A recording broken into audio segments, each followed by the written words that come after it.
On a vu que dans le modèle de développement, les développeurs utilisent des IDE pour produire des WAR, qui sont des archives d'applications, que ces archives d'applications sont fournies aux administrateurs système qui les déploient dans des serveurs d'applications pour que des utilisateurs finaux puissent accéder aux applications.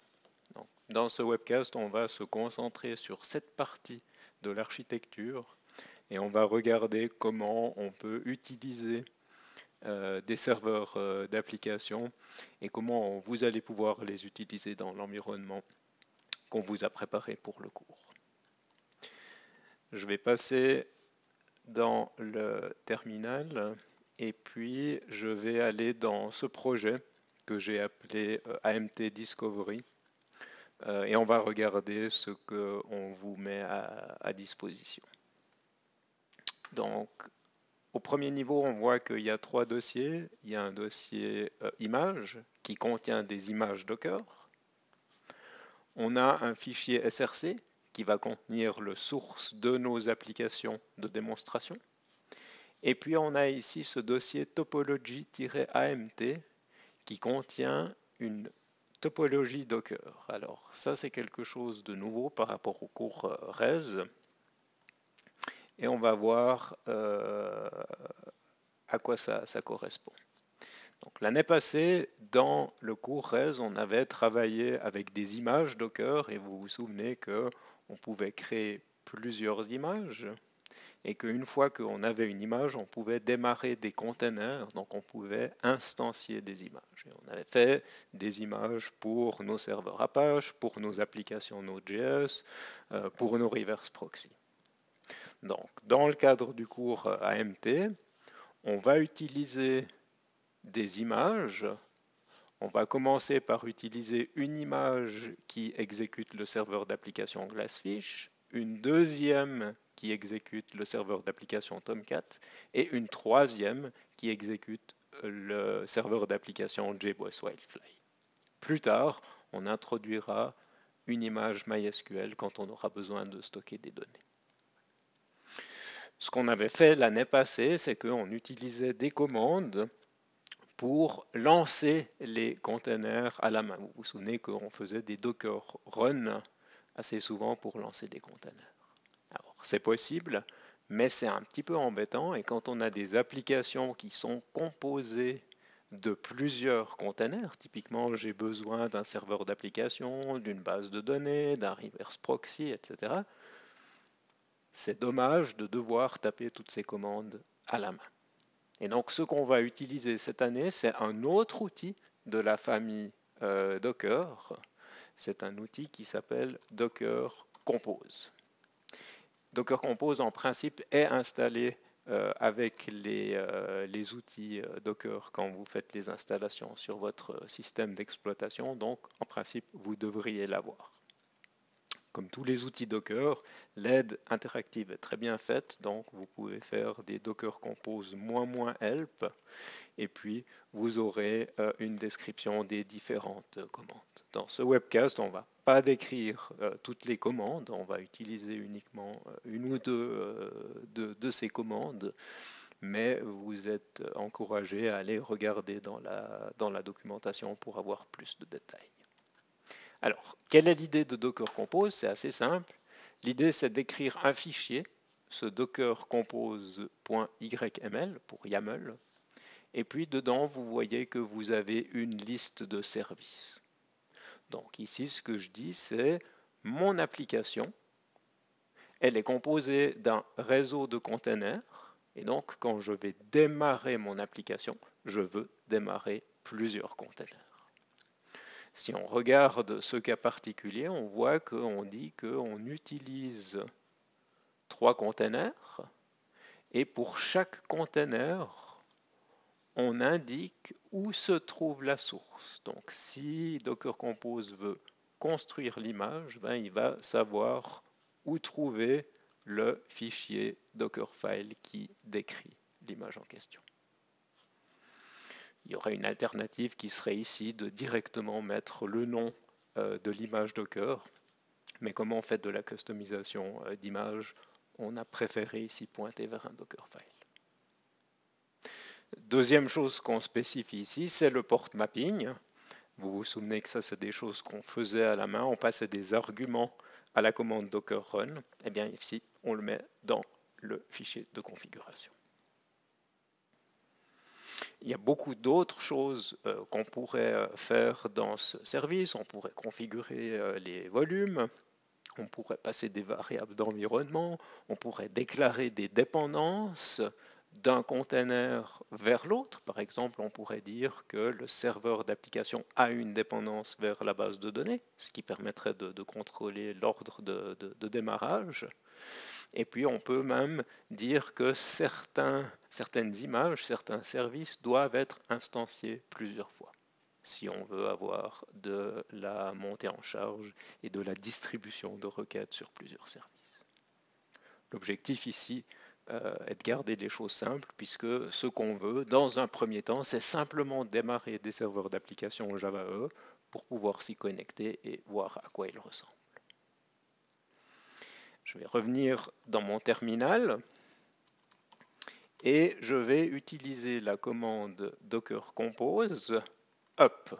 Up parce que j'ai envie de monter l'architecture. Donc on va d'abord faire un docker ps et on voit ici que pour le moment j'ai aucun container qui tourne. Si je fais un docker compose up et je vais lui passer un flag -build, je vais lui demander de reconstruire les images. Ça c'est quelque chose qui n'est pas nécessaire.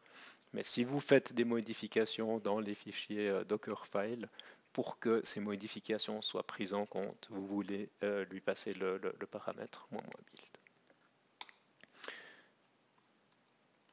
Alors, j'ai tapé la commande, par contre, je dois aller dans le dossier qui contient ce fichier dockercompose.yml.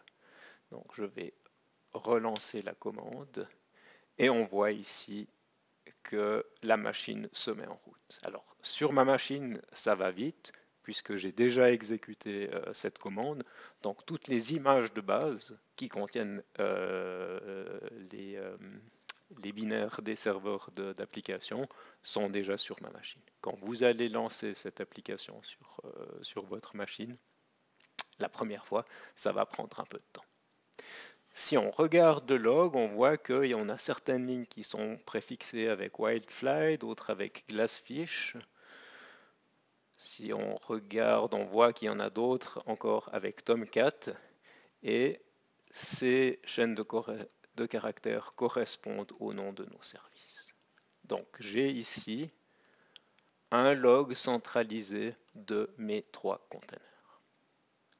Alors, ce que je vais faire maintenant, c'est aller dans un navigateur et puis je vais voir à quoi ressemblent les interfaces. Donc vous vous souvenez, on avait dit que un serveur d'application, en principe, il écoutait sur 2 ports de communication.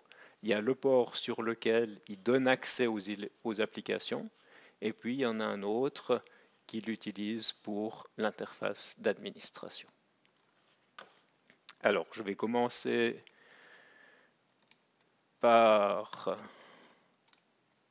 me connecter à Glassfish.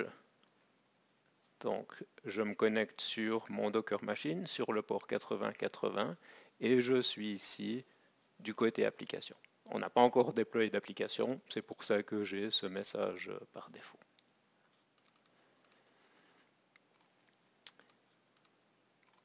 Toujours Glassfish, si je me connecte sur le port 4848, on voit qu'on va arriver ici dans une console d'administration de Glassfish. La première fois, ça prend un peu de temps pour charger, et puis je vais pouvoir me connecter. Le mot de passe par défaut, c'est Glassfish.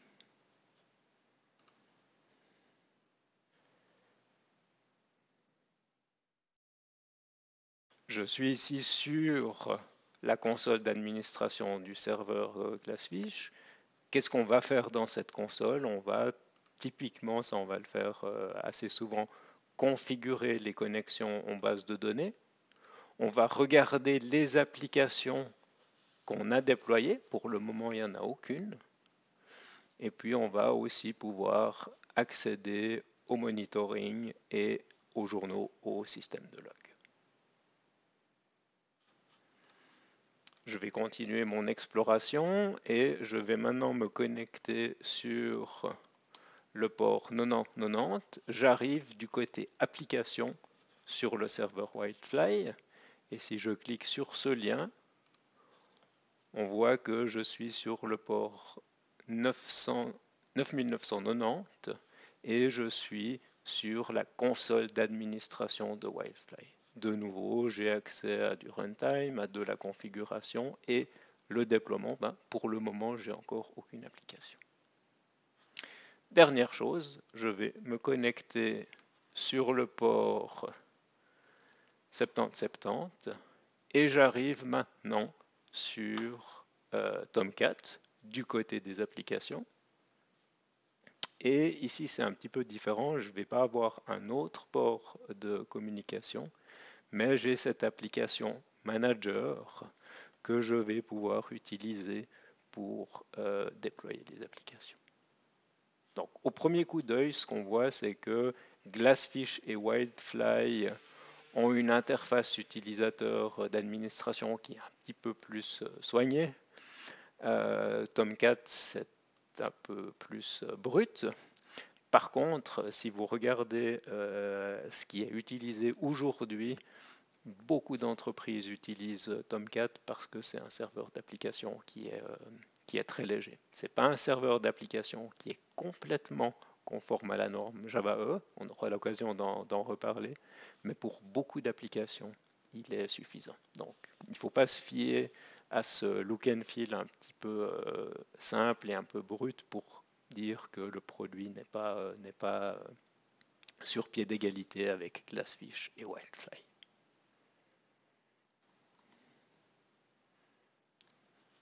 Donc, on a vu comment démarrer ces trois serveurs avec Docker Compose. On le fait cette semaine. Après, ce sera à vous de choisir un des serveurs d'application et de travailler avec. On a vu comment les démarrer. Et puis, une fois qu'ils étaient démarrés, on a vu comment ils étaient accessibles de ce côté ici par les utilisateurs et de ce côté ici par les administrateurs. Ce qu'on va voir dans le prochain webcast, c'est comment Alice va pouvoir utiliser NetBeans pour développer des applications, produire des WAR et comment ces WAR peuvent être déployés dans chacun de ces serveurs d'applications.